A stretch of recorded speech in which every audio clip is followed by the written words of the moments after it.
la page 37, petite cuillère de Daf Yomi traité brachot, en éveil de tout Bishvat. Comme ce soir et demain, si Dieu veut, on va avoir beaucoup des fruits à table, chacun selon ses coutumes.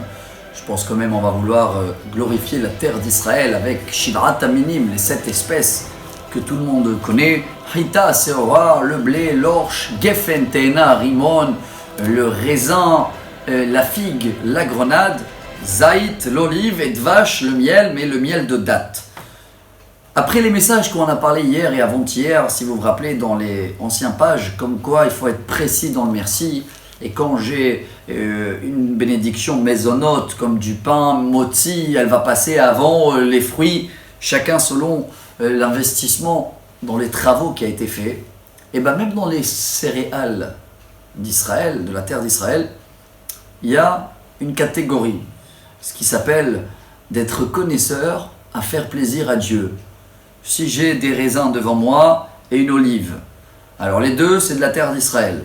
Les deux ils poussent dans l'arbre. La prière des deux c'est Haetz. J'aime les deux.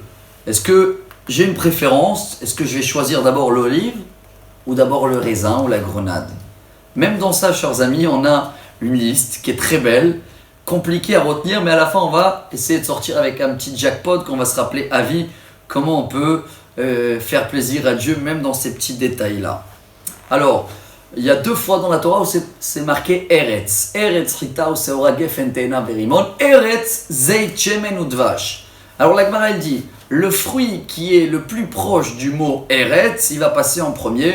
Et la Gemara elle fait tout un calcul, elle dit voilà, l'olive, comme c'est le premier qui passe avant le deuxième Eretz, alors c'est préférence l'olive. Après, c'est la date parce qu'il est deuxième, et toute une liste qui est dure à retenir.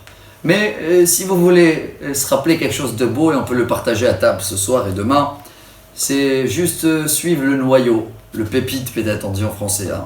L'olive, il a un seul noyau, c'est le premier dans la liste que la Gemara elle amène. La date, elle a un noyau mais qui est cassé en 2, donc voilà, c'est le numéro 2. Les raisins, il y a 3-4 noyaux, c'est les 3e. Et après, qu'est-ce qu'il nous reste? La grenade et la figue. Qu'est-ce qui passe avant? Alors la figue, elle a moins des noyaux que la grenade. Donc la grenade, on la laisse pour la fin. Comment je sais? Vous allez me demander que la grenade, elle a le plus des noyaux. Et bien ça, la réponse, elle est, si Dieu veut, dans 7 ou 8 mois à Rosh Hashanah, on va choisir le fruit qui a le plus des noyaux. Ce qui veut dire, premier noyau, un noyau, numéro 1, 2, coupé à 2, 2. Tout ça, c'est ce que la Gemara amène comme résumé, comme quoi, voilà l'ordre dans la Torah, même dans des petits détails comme ça, qu'est-ce qui peut passer avant, et on va essayer toujours de faire plaisir à Dieu, et qu'on va avoir toujours une table remplie des bénédictions, et avoir cette possibilité de remercier Dieu tout le temps. À demain si Dieu veut, pour la page numéro 38.